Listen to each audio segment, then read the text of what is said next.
Hi everyone, it's the fourth official day of our school being closed, and I'm sorry I didn't reach out to you on Tuesday like I said I was going to. I've been waiting for information from the district, but something happened on Tuesday. The Riverside County has extended the date or the time of our school being closed. So the district now has even more stuff to figure out. So this means two things. One, I miss you. Never mind, it means three things. One, I miss you.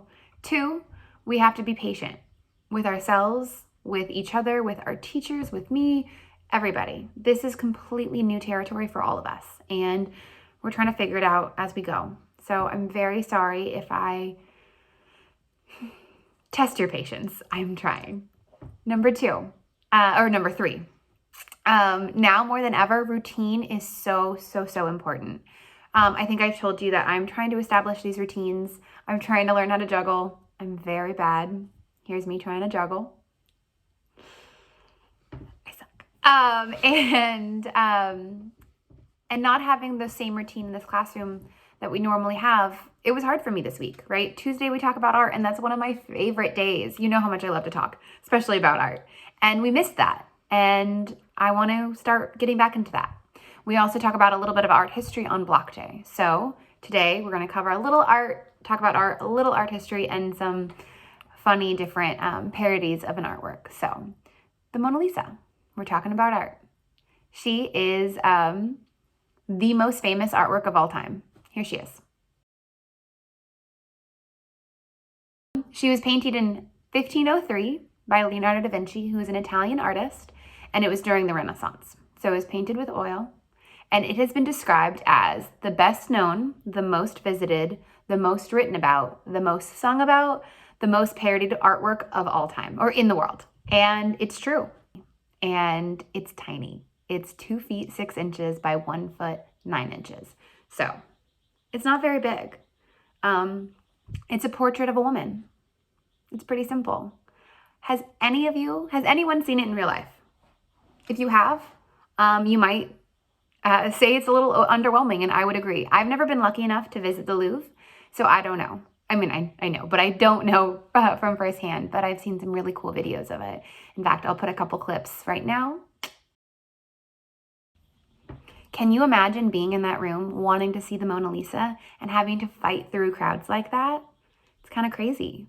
And then when you get to the front, you're still quite a few feet behind this barrier, and then behind bulletproof glass. I can't imagine. What makes me so sad about this video that I showed you is, did you see all that other amazing artwork on the walls? No one's paying attention to it, and it's beautiful. And we're focused on the Mona Lisa, and I don't know why. Do you guys know? The Mona Lisa was painted in 1503. That's a long time ago. But I think one reason why it stayed relevant in our eyes is because there's been so many parodies of it, right? It's been written about, it's been sung about, like I said earlier, and the amount of parodies of this is kind of unreal. The first one that I can think of was by Marshall Duchamp. And if you were in my class, you know about him already. He is the wonderful, amazing artist that created the fountain, which a lot of my students were really angry about talking about this particular artwork. Because it's a urinal, and he did some pretty cool stuff with it. But he also did a really great parody of the Mona Lisa. It's the one with the mustache and the goatee, and I will put it up right now so you can see it. This was in 1919, and yeah, it was one of the first parodies, I think maybe the first, of the Mona Lisa, and we have not stopped making them since then. And there are some really pretty amazing ones, from Vin Diesel as Mona Lisa to Lego Mona Lisa and so many others. And so I challenge you this week to find the best parody of the Mona Lisa and send it to me, and I will show the best ones next week when we talk about art. And I will, so please send me all of the great parodies. See if you can out-parody someone else. Better yet, if you want to make your own, I'll be so happy, and I will happily help you with anything you need to do that. I had some of my Art 2 kids do this year, and the best one by far, no, they're all really great, but the one that made me laugh the most was Mona Lisa with Danny DeVito's head. It was great. So if you can find something like that, send it my way. I love seeing them. So these parodies have kept the Mona Lisa alive in our eyes, although maybe a little silly. We identify with them. I think it's been in Family Guy and The Simpsons and all sorts of other popular culture.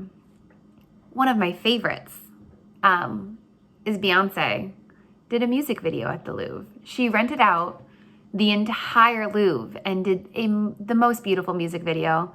And I cannot tell you to watch it, but maybe I'll link it down below. And it is not school appropriate, so, you know, maybe mute it and watch just the beautiful artwork behind her. It's good though. I will also link a other video down here that kind of explains the significance of the artworks that she's dancing in front of or singing in front of. Nike Winged Victory is one of my all-time favorite artworks, and she does a scene in front of it, and it's beautiful. So I definitely recommend watching these. And in this music video, we can see the Mona Lisa and see the Louvre in a way that most of us, many of us will never be able to see it so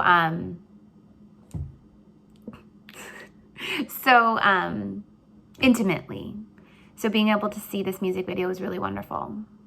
That being said, I will maybe do some clips or some stills. So from the original Mona Lisa in the Louvre, or Duchamp's Mona Lisa with a mustache, or if it was hanging in my bathroom or tattooed on someone's butt, does this change the meaning of it? Does it have to be behind bulletproof glass in one of the most amazing museums in the world to have value? Or does it have value because it's art, right? Is it more powerful in Beyonce's video compared to Family Guy? I want to know what you have to think. Context means everything. And right now, we as a group are in a very unique context, right? Our school's closed. I can't show you these artworks. I can't take you to a museum to look at them. And thankfully, a lot of these museums around the world are doing virtual tours now, and you can go explore these museums. And it's maybe not the way the museum originally intended back in 1717, right? But now, with technology, we can explore the Mona Lisa. We can get right up next to it and not have to fight the crowds. Is that any less valuable? I don't think so. I am so lucky that we can be at home and then be also anywhere in the world at the same time. So I will link a whole bunch of virtual museums below. Please explore them at your own pace. Get lost in a museum virtually. My favorite is the Met in New York City, or the Guggenheim. Ooh, go to the Guggenheim. Beautiful museums with beautiful artworks. Do you guys remember the Golden Toilet? That was in the Guggenheim, so look it up.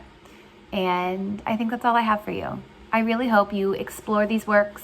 Check out all the different links I put below. I love you guys. I miss you so much. Good luck.